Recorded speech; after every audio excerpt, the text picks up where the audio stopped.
When you speak on Swamiji's Chicago lecture at the World Parliament of Religions at Chicago, we must pause to recognize a profound truth. His journey to the West was not just an ordinary journey, nor was a mere crossing of oceans. It was very transformative in nature. Very few persons of that time, of that era, foresees the monumental significance of this undertaking. Sri Aurobindo was one of them.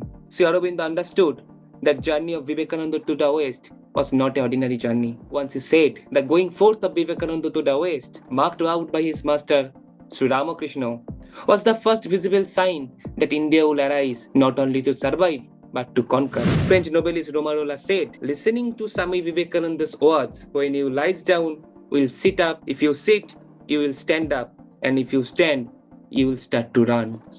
It was Vivekananda.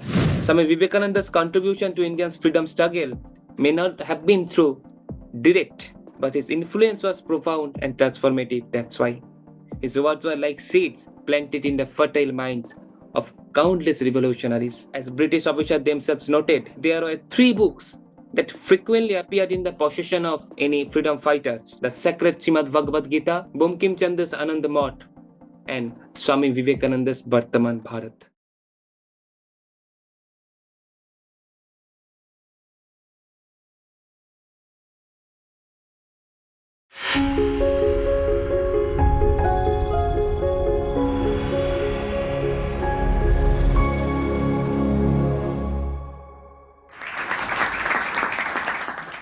First of all, my salutation to Sri Ramakrishna, Ma Sharoda, Swami Vivekananda, and Netaji. And it is an honor for me also to address this Indic talk on a topic that resonates deeply with the spirit of youth, not only in West Bengal, but also all over India. A topic titled Swamiji, Netaji, and their significance for today's youth. First of all, I would like to say that Swamiji, Netaji are such profound and vast topic, such a vast subjects that cannot be fully understood by reading a book or by a speech. So I apologize in advance if in my speech there I make any mistakes. Here we will discuss about some incidents of their life, which will clarify that why will we still study their life, study their works. It was September 11, 1893, when a young monk from Bharat went to Chicago to attend the Parliament of World Religions. That day, he was given the opportunity to address the gathering. What happened the next day was very extraordinary. Imagine this, a hall filled with 7,000 people erupting into 1,000 applause that lasted for nearly 5 minutes. And why? Because the monk, just 30 year old, said just 5 words, just 5 simple words, but had a deep meaning. Sisters and brothers of America. This was not a political rally or a well-known leader addressed a meeting. No, this was something entirely different.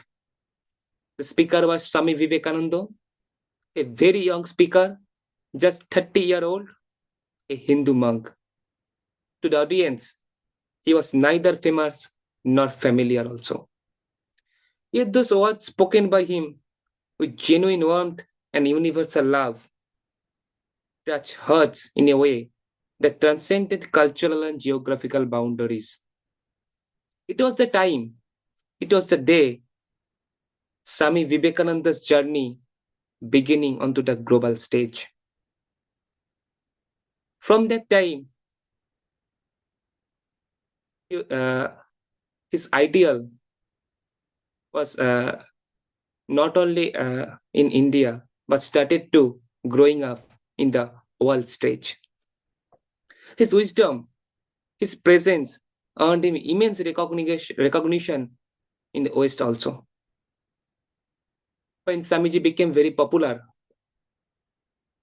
one of her disciple once asked him, Swamiji, was it a magic? Was it some kind of mystery? To this, Vivekananda humbly replied, it was neither magic nor mystery, nor was it any yoga. For the last 14 years, I have not allowed any bad thoughts, any negative thoughts in my mind, even in sleep. It was Swami Vivekananda. This is Vivekananda, who is a very embodiment of positivity. And that's why once Rabindranath Tagore said, if you want to know India, study Vivekananda. In him, everything is positive, no negative there. It is a vital necessity in our world today also, a world that often finds itself in search of direction and unity. When you speak on Swamiji's Chicago lecture at the World Parliament of Religions at Chicago, we must pause to recognize a profound truth. His journey to the West was not just an ordinary journey, nor was a mere crossing of oceans. It was very transformative in nature. Very few persons of that time, of that era, foresees the monumental significance of this undertaking. See, Aurobindo was one of them. See, Aurobindo understood that journey of Vivekananda to the West was not an ordinary journey. Once he said, the going forth of Vivekananda to the West, marked out by his master, Sri Ramakrishna, was the first visible sign that India will arise not only to survive but to conquer. On reaching Chicago, Swamiji learned that he could not attend the convention without any proper credentials. As the cost of living in Chicago was very high, he chose to live in Boston. So Swamiji moved to Boston very early. At that time, Professor John Henry Wright met with Vivekananda. We know he was a very famous professor of Harvard University at that time. But Professor Wright understood Vivekananda in their first meet. When Vivekananda told him that he would not attend the World Parliament of Religions just for he had not any proper credential, Henry Wright replied, to ask you, Swami, for your credential is like asking the sun about its right to shine. Professor Wright himself wrote a credential for Swamiji. In it, he wrote, here is a man who is more learned than all our learned professor put together. After listening Swamiji's speech, the famous British writer Annie Besant wrote, a striking figure clad in yellow and orange, shining like the sun of India. In the midst of heavy atmosphere of Chicago, a lion head, piercing eyes, mobile lips, movement swift and abrupt. Nobel laureate and renowned French novelist Romarola said, listening to Swami Vivekananda's words, when you lie down, will sit up. If you sit, you will stand up. And if you stand, you will start to run. It was Vivekananda. Now we focus very briefly how Vivekananda did inspire the youth of the time of Swadeshi movement. When studying the history of Bharatiya freedom struggle, we read many stories, many incidents of our brave freedom fighters. But the names of many revolutionary stories of heroism, Vivekananda is one of the most profound figure who did not took a gun but inspire very young people, very young minds to serve for the nation. Swami Vivekananda's contribution to India's freedom struggle may not have been through direct, but his influence was profound and transformative. That's why his words were like seeds planted in the fertile minds of countless revolutionaries.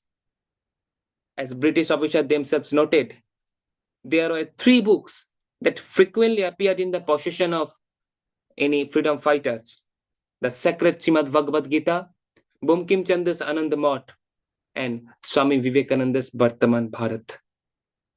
These texts are not just a text, it was like a mantra for the freedom fighters of Bharat. Swami Vivekananda's visions of freedom was not merely political, it was spiritual and cultural. He called upon the people of India to worship their motherland as a divine entity. He called upon the people, the soil, rivers, and mountains, the presence of Almighty. When Swamiji returned from the West, it was 1897. Swamiji said, "For the next 50 years, let Mother India to be only God to be worshipped by the Indians." His words became a mantra for the not only the freedom fighters, but also all of our Indian people at that time. He envisioned a free India that would self-reliant, self-advocate. Swami Vivekananda believed in the sanctity and divinity of Punnavumi Bharat, our sacred motherland, and considered the Bharat as an ultimate truth. To him, India was not just a geographical entity, but the very essence of truth itself. He proclaimed with convictions, if India dies, truth will die. This extraordinary leader spoke with unwavering clarity. He reminded us that freedom is not just granted to the timid or the weak. It is the birthright of every people. And so he turned his gaze to the young of this nation, calling them to become strong. What kind of youth did he envision? Not ordinary, but extraordinary. Youth who were fearless in heart, pure in spirit, resolute in purpose. He dreamed of that type of 100 valiant youth. Yes, just 100, but they had to be bold, idealistic, and unwavering in nature. With their fire, he believed they could ignite revolution that would span from mighty Himalayas to the vast expanse of Kanyakumari, from the North Pole of Bharat to the South Pole of Bharat, for the East of Bharat to the West of Bharat. Swami used to say, strength and malice are virtues, weakness are sins. These words are not just a call to arms, they are a call to the soul, a reminder that true power lies within us, waiting to be awakened. And Vivekananda did that work. He awakened the youth, he did the work to awaken the people of Bharat. When you delve in the historical document, it becomes evidently very clear how much Vivekananda instilled fear in the hearts of British rulers. Among the countless testaments to this extraordinary contribution, one stands as a very proof the report of Sedition Committee, which was published in 1918. The very government that sought to suppress our spirit acknowledged the indomitable influence of Vivekananda. In the report of a Sedition Committee headed by Justice Rowlatt, wrote, Vivekananda died in 1902, but his writing and teaching survived him, have been popularized by the Ramakrishna Mission, and have deeply impressed many educated Hindus. Imagine the power of a man whose ideas and ideals grew stronger even after his death. This report goes on to reveal an anxiety of the colonial rulers. They also wrote, from much evidence before us, it is an apparent that this influence was perverted by Varinder and his followers in order to create an atmosphere suitable for the execution of the projects. Let us pause here for a moment and absorb the weight of the acknowledgement. The British, who prided themselves on their dominion, are second to their core by the enduring impact of Swami Vivekananda. By his words that ignited the hearts of millions young peoples of Bharat, Words that kindled a fire of self-confidence, unity among the people, among the countrymen. Tilak considered Vivekananda as the greatest man of the time who rose the much needed national consciousness of India. He did not hesitate to compare Vivekananda with Shankaracharya when they had met at Belur. We know from the reminiscences of Vinayak Ranade, Vivekananda had urged Tilak to resort to even destructive methods when confronted with enemies. Tilak's journals, Maratha, considered Vivekananda as the father of Indian nationalism. In a volume, maybe it was published on 14 January 1912, the Maratha journal wrote, Swami Vivekananda is the real father of Indian nationalism.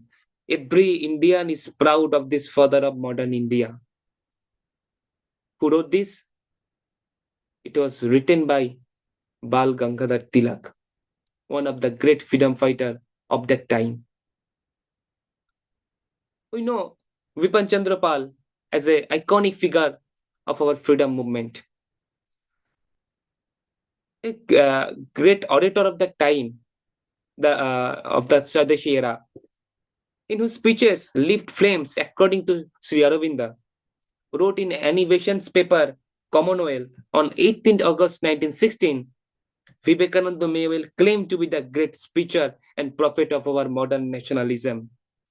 He was the first to strike the note of that burning passion for our country and culture, that keenly sensitive patriotism which found such prominent expression in the nationalist propaganda for the last decade. Though the topic of today's speech is Swamiji, Netaji, and their significance for today's youth, now I will focus on how Netaji was inspired by that great person, Vivekananda, in his journey from Subhas Chandra Bose to Netaji Subhas Chandra Bose. After raising the flag of Indian culture high in the West, spreading the vibrant message of Sanatan Dharma, Swami Vivekananda returned in India, his homeland. The year was 1897. And on 15 January 1897, after several transformative years abroad, he once again set foot on Indian soil. Swamiji embarked on a remarkable journey across the length and breadth of India, awakening the spirit of the nation. With unwavering convictions, he called upon the people, especially the youth, to rise and contribute to the cause of national reconstruction. In Madras, there is a legendary speech, Future of India.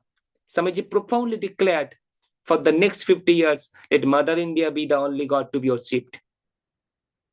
And if we see, it's truly remarkable that during that time, in that year, 1897, when Swamiji profoundly told that words, a child was born, and the date was 23rd January 1897.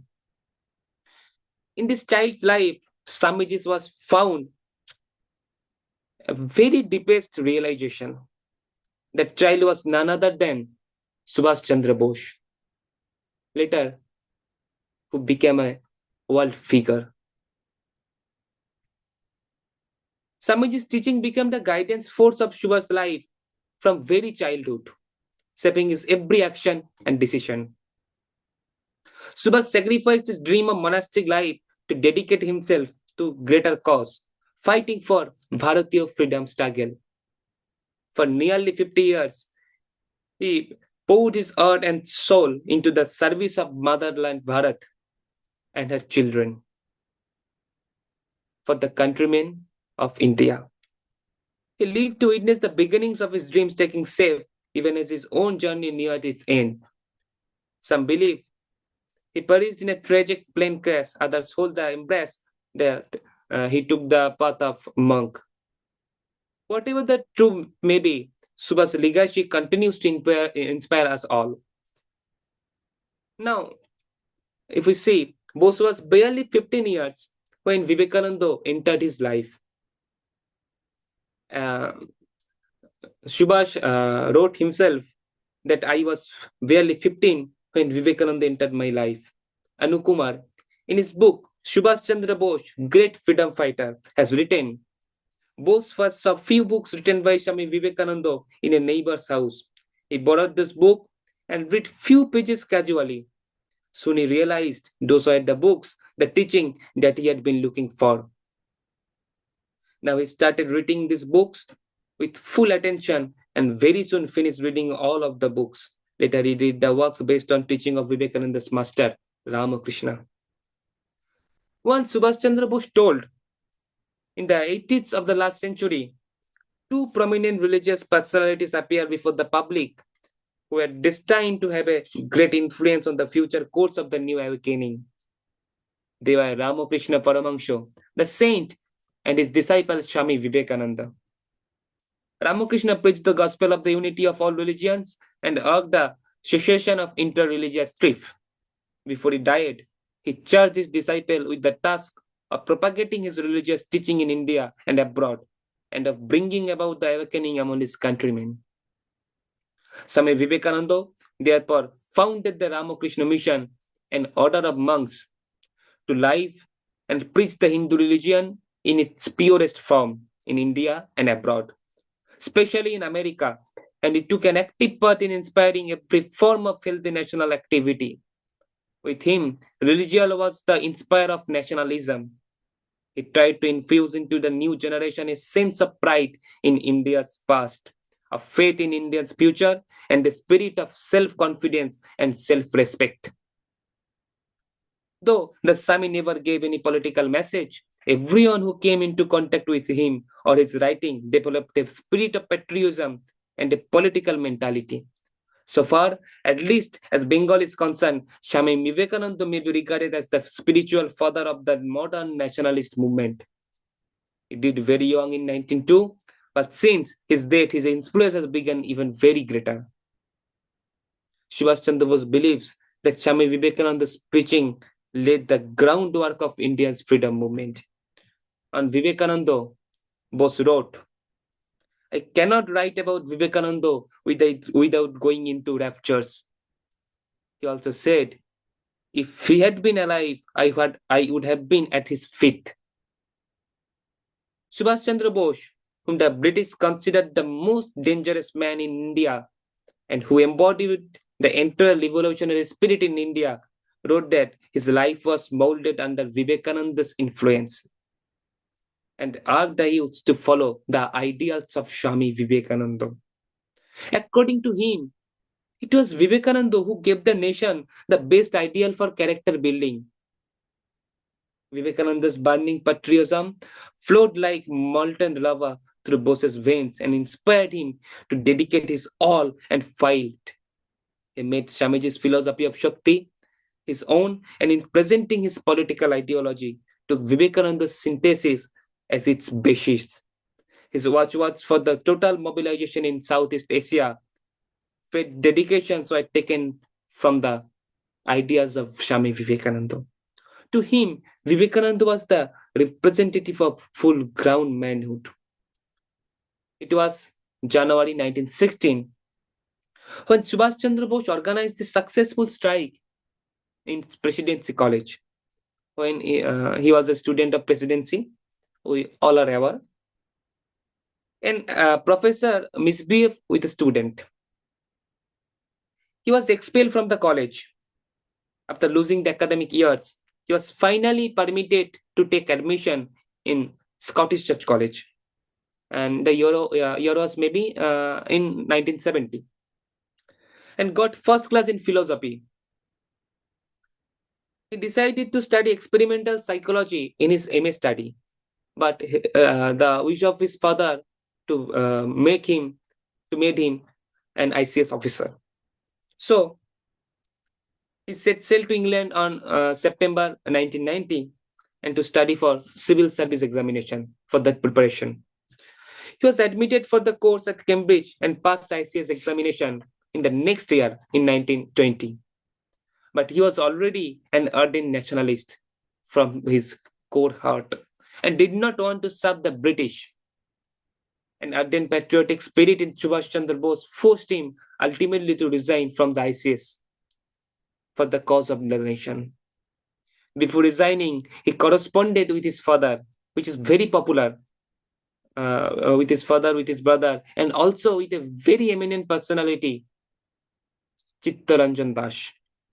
The day 22nd April 1921, on which when he resigned from ICS, was the day of destiny, a crucial turning point in his life. He hurried back to India with a view to take his place in the national struggle and was in full swing. He reached Bombay on 16 July 1921 and on the same afternoon had a long interview with Gandhiji at Mani Bhavan.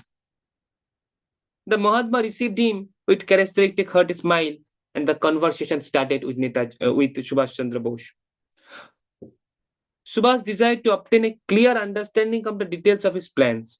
He was not satisfied after talking with Gandhiji. He felt that there was a lack of clarity in the plan of Mahatma had formulated and that he himself did not have a clear idea of successive stages of campaign which would bring India to the cherished goal, the way of freedom.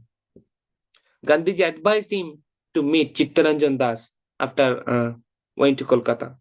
Subhas had already written to Chittaranjan Das uh, uh, from Cambridge. He had resigned from the ICS and decided to devote his whole time in political work for the nation to free subjugated India from British rulers. Subhash Chandra Bose, one of that time, said, "During the course of our conversation, I began to feel that here was a man who knew what he was about, who could give all that he had and who could demand from others all they could give. By the time our conversation came to an and my mind was made up, I felt that I had found a leader and I mean to follow him." Subhash Chandra Bose's return to Calcutta to join the freedom movement also meant to return to home, but he had disclaimed any interest in marrying and having his own family. Here again, he followed his spiritual mentor, Swami Vivekananda, for the great nations to free subjugated motherland Bharat from the British rulers. Now, if we talk about present time, the youth of today are blessed with unprecedented access of education, technology, and various opportunities. Yet this progress seems to lack of a moral foundation. Education has become a means to an end, a path of careers and material success only, while its essence as a tool for character building has been sidelined. This imbalance has given rise to a generation that often confuses intellect with wisdom and knowledge with virtue. Incidents like the Archika rape case force us to question where have we gone wrong? Why the peoples capable of understanding complex scientific formulas fail to grasp the basic tenets of humanity? The answer lies in our neglect of value education, which forms the core of a truly enlightenment and emphatic society. Swami Vivekananda, one of India's greatest spiritual leaders, envisioned a society where education was not just about memorizing facts, but about building character. His teaching emphasized the interrogation of intellect with compassion, strength with humanity, and knowledge with selflessness. His timeless philosophy is not just relevant but essential in addressing the moral crisis we are facing at the present time. Swamiji once told, "We want that education by which character is formed, strength of mind is increased, the intellect is expanded, and by which one can stand on one's own feet." This statement captured the essence of what modern education lacks and what is desperately needs today. Swami Vivekananda saw youth as the driving force behind any type of changes. It's maybe change of a society, it's maybe change of a nation. He often said, Give me 100 energetic young men and I shall transform India.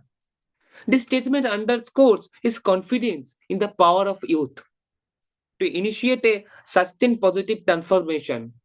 For Vivekananda, the youth symbolized creativity and determination, qualities essential for the growth of a nation or a society.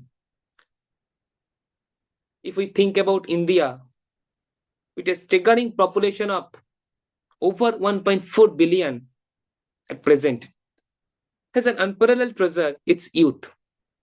Because today, over 65% of our population is under 35 years age. This demographic, if guided and utilized effectively, can our nations in another heights. But it is in our hands. What will I do in future?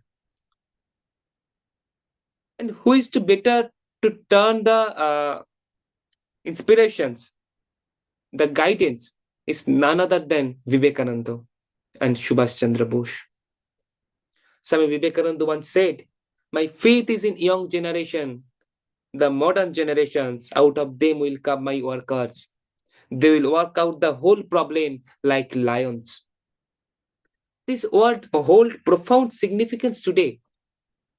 They remind us the boundless potential which is in young peoples and the responsibility we bear to channel this energy toward constructive and transformative purposes. His philosophy was not limited to religion or spirituality. It compassions education, social reform, and character building also. Swami Vivekananda believed that true education is not merely about acquiring information, gathering information, and memorizing this, but about manifesting the perfections already inherent in individuals. That's why Swamiji often said, education is the manifestation already in the man. This perspective resonates deeply with today's youth, who seek not just academic success, but holistic development and a purposeful life. Swami Vivekananda believed in the transformative power of the youth. He urged young people to rise above, embrace discipline, dedicate themselves to service of others, service of nations, service of society. That's why he wrote, "Arise, awake, and stop not till the goal is reached." And not just a call to actions, but a mantra for today's youth, for us. If we see in the lives of Swamiji and Netaji, we find the confluence of two extraordinary ideologies, spiritual wisdom and revolutionary action. Both are needed to go away in future, or if we saw in the past in our history. Together, they present a balanced approach of life, which is must needed in the present time. Both Swamiji and Netaji emphasize the importance of education, not merely as a tool for employment, but as a means of character building to make a society. Swamiji urged us to focus on education that fosters self-confidence, compassion, and a sense of responsibility, a sense of humanity. Swamiji said, "Fear is death, fear is sin, fear is hell."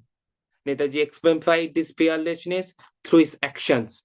What Swamiji said, Netaji did it in his life, practically. Swamiji believed that service to humanity is the biggest form of worship. Similarly, Netaji dedicated his life for the people of Bharat, his whole life for free our homeland Bharat, our motherland Bharat, and for this for the people of Bharat. The youth of today must embrace the spirit to serve for others, to serve for the nation. Our leaders believed in unity beyond boundaries. Swamiji spoke for universal brotherhood, and Netaji envisioned a free India where people of all communities would coexist harmoniously. Swami Vivekananda and Netaji Subhas Chandra Bose are not merely historical figures, they are living ideals.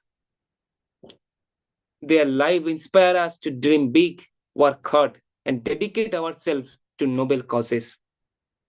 They remind us that greatness is not about personal achievement, but also about contributing for others, for nation. As we navigate the 21st century, filled with opportunities and challenges, let us remember the words of Swamiji and Netaji. Let us embrace their values, their thoughts, and works towards creating a society that is just inclusive and progressive. In the words of Swamiji, the history of the world is the history of a few men who had faith in themselves. Let us be those individuals who have faith in themselves and their ability to transform the world. Thank you.